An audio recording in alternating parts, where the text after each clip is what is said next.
മുണ്ടക്കൈ ചൂരൽമല ദുരന്തബാധിതർക്കായി സർക്കാർ നിർമ്മിച്ചു നൽകുന്ന ടൗൺഷിപ്പിലെ ഒരു വീട്ടിൽ വിള്ളൽ കണ്ടെത്തിയതിനെ തുടർന്ന് കഴിഞ്ഞ ദിവസം റവന്യൂ മന്ത്രി കെ രാജൻ സ്ഥലം സന്ദർശിച്ച് പരിശോധന നടത്തിയിരുന്നു. കഴിഞ്ഞ ദിവസം വാർത്തകൾ പുറത്തു വന്നതിന് പിന്നാലെയാണ് മന്ത്രി നേരിട്ടെത്തി സ്ഥിതിഗതികൾ വിലയിരുത്തിയത്. വിള്ളൽ രേഖപ്പെടുത്തിയ ഭാഗങ്ങളിൽ മന്ത്രി തന്നെ നേരിട്ട് ഉരച്ചുനോക്കി പരിശോധന നടത്തുകയും ചെയ്തിരുന്നു. ഈ നാടകം നടത്തി മന്ത്രി ചുരമിറങ്ങിയതിനു പിന്നാലെ കടുത്ത വിമർശനവുമായി പ്രതിപക്ഷ നേതാവ് വി.ഡി. സതീശനെത്തി. ഒരു നിർമ്മിതിയിൽ പ്രശ്നമുണ്ടെന്ന പരാതി ഉയർന്നാൽ മന്ത്രിയാണോ പരിശോധന നടത്തേണ്ടതെന്ന് വി.ഡി. സതീശൻ ചോദിക്കുന്നുണ്ട്. അതിന് വിദഗ്ധരായവരുണ്ട്. എന്നിട്ടും എന്തിന് ഈ രീതിയിൽ പ്രഹസനം നടത്തുന്നുവെന്നും പ്രതിപക്ഷ നേതാവ് ചോദിക്കുന്നുണ്ട്. രാഹുൽ ഗാന്ധി തറക്കല്ലിട്ടതിനു ശേഷം വയനാട്ടിൽ കോൺഗ്രസ് വീട് നിർമ്മിച്ചു നൽകിയില്ല എന്ന് ആക്ഷേപിക്കുന്നവർക്ക് ഇപ്പോൾ മറുപടിയുണ്ടോ എന്നും സർക്കാർ വയനാട്ടിലെ ദുരിതബാധിതരെ കബളിപ്പിച്ചുവെന്നും പ്രതിപക്ഷ നേതാവ് പറയുന്നുണ്ട്. വീട് കൈമാറിയതിനു ശേഷമാണ് പ്രശ്നം വന്നിരുന്നതെങ്കിൽ അത് ഗൗരവമാകുമായിരുന്നു എന്നാണ് മന്ത്രി കെ രാജന്റെ നിലപാട്. വീട് കൈമാറിയതിനു ശേഷവും വിള്ളലിൽ കൂടി വെള്ളം ഇറങ്ങുന്ന സ്ഥിതി ഉണ്ടായാൽ ഊരാളുങ്കൽ നടപടിയെടുക്കണമെന്നും അല്ലെങ്കിൽ കരാർ പ്രകാരമുള്ള പണം സർക്കാർ നൽകില്ല എന്നും മന്ത്രി പറഞ്ഞു.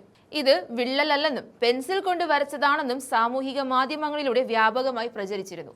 ഈ സാഹചര്യത്തിലാണ് മന്ത്രി തന്നെ നേരിട്ടെത്തി ഉരച്ചുനോക്കി സ്ഥിരീകരണം നടത്തിയത്. ഇതിലൂടെ വെള്ളം കിനിഞ്ഞിറങ്ങി വന്നത് മറയ്ക്കാൻ ശ്രമിച്ചത് മന്ത്രിക്ക് ബോധ്യമായി. പക്ഷേ ഉണ്ടായത് വലിയ വിള്ളലല്ലെന്നാണ് മന്ത്രി പറയുന്നത്.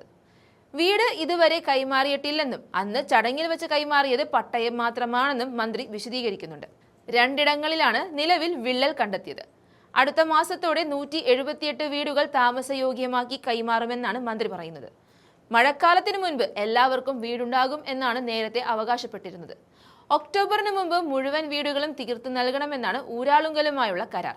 കരാർ പാലിച്ചില്ലെങ്കിൽ ഊരാളുങ്കലിനെതിരെ നടപടിയെടുക്കുമെന്നാണ് മന്ത്രി പറയുന്നത്. എന്തായാലും പ്രതിപക്ഷ നേതാവിന്റെ വിമർശനങ്ങൾ നിങ്ങളൊരു കാര്യം മനസ്സിലാക്കേണ്ടത്, വയനാട് എന്തൊരു കാപഢ്യമാണ്. എന്നാണിത് മുഖ്യമന്ത്രി ഉദ്ഘാടനം ചെയ്തത്? പണി പൂർത്തിയാകുന്നതിന് മുമ്പ് ഉദ്ഘാടനം ചെയ്തു. അവിടെ വെള്ളമില്ല, കറണ്ടില്ല, മറ്റ് കാര്യങ്ങളൊന്നുമില്ല എന്നിപ്പോൾ പറയുന്നത്. ഉള്ളതിന് ചോർച്ചയാണ് സംഭവിച്ചുകൊണ്ടിരിക്കുന്നത്. ചോർച്ച പരിശോധിക്കേണ്ട ആൾ മന്ത്രിയല്ല, മന്ത്രിയുടെ ജോലിയല്ല അത്. മന്ത്രി എന്താ എക്സ്പേർട്ടാണ് ചോർച്ച പരിശോധിക്കാൻ? ചോർച്ച പരിശോധിക്കേണ്ടത് എഞ്ചിനീയർമാരാണ്. ചോർച്ച ഉണ്ടെന്ന് പരിശോധിക്കേണ്ടത്.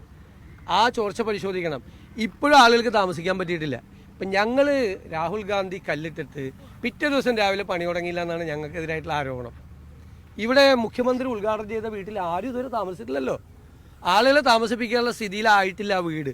അപ്പം തെരഞ്ഞെടുപ്പിന് മുമ്പ് ജനങ്ങളെ കബളിപ്പിക്കാൻ വേണ്ടി നടത്തിയ കാപഢ്യമായിരുന്ന ഉദ്ഘാടനം. പണി പൂർത്തിയായിട്ടില്ല. പണി പൂർത്തിയാക്കി പിറ്റേ ദിവസം താക്കോൽ കൊടുത്താൽ മതിയല്ലോ. അപ്പോൾ എത്ര ദിവസമായി ഉദ്ഘാടനം നടത്തിയിട്ട്?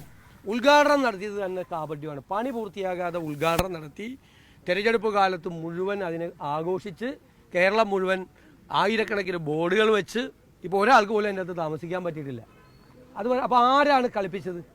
ഞങ്ങളെക്കുറിച്ച് എന്താ ആക്ഷേപിച്ചത്? രാഹുൽ ഗാന്ധി കല്ലിട്ടതിൻ്റെ പിറ്റേ ദിവസം പണി തുടങ്ങിയില്ല അല്ലേ? അതല്ലേ ആക്ഷേപിച്ചത്? അപ്പോൾ ഇവർ ഉദ്ഘാടനം ചെയ്തെടുത്ത ആൾ താമസവും തുടങ്ങിയിട്ടില്ല. പിന്നെ മന്ത്രി മേശയുടെ പുറത്ത് കയറി എന്ത് നാടകമാണ്! മന്ത്രിയാണോ മേശയുടെ പുറത്ത് കയറിയിട്ട്? മന്ത്രിയാണോ ചോർച്ച ഉണ്ടെന്ന് പരിശോധിക്കേണ്ടത്? പെൻസിൽ മാർക്കാണെന്ന് പരിശോധിക്കുന്ന മന്ത്രിയാണോ?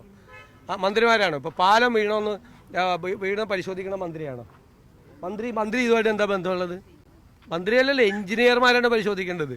ഗുരുതരമായ ക്രമക്കേടുകളാണ് ആരോപിക്കപ്പെട്ടിരിക്കുന്നത് നിർമ്മാണത്തിൽ തന്നെ. ഇത് തന്നെ ഏച്ചു കെട്ടിയ ഉദ്ഘാടനമാണ് അവിടെ നടത്തിയത്. ഇതിനൊക്കെ മറുപടി പറയേണ്ടി വരും. ഞാൻ പറയല്ലോ, കാലം ഇതിനെല്ലാം കണക്ക് ചോദിക്കും. തെറ്റായ പ്രചരണങ്ങൾ തെരഞ്ഞെടുപ്പ് കാലത്ത് നടത്തിയതിൻ്റെ ഓരോന്നോരോന്നായിട്ട് പുറത്തു വരും. ഇനിയുണ്ടല്ലോ ഒരുപാട് കാര്യങ്ങൾ.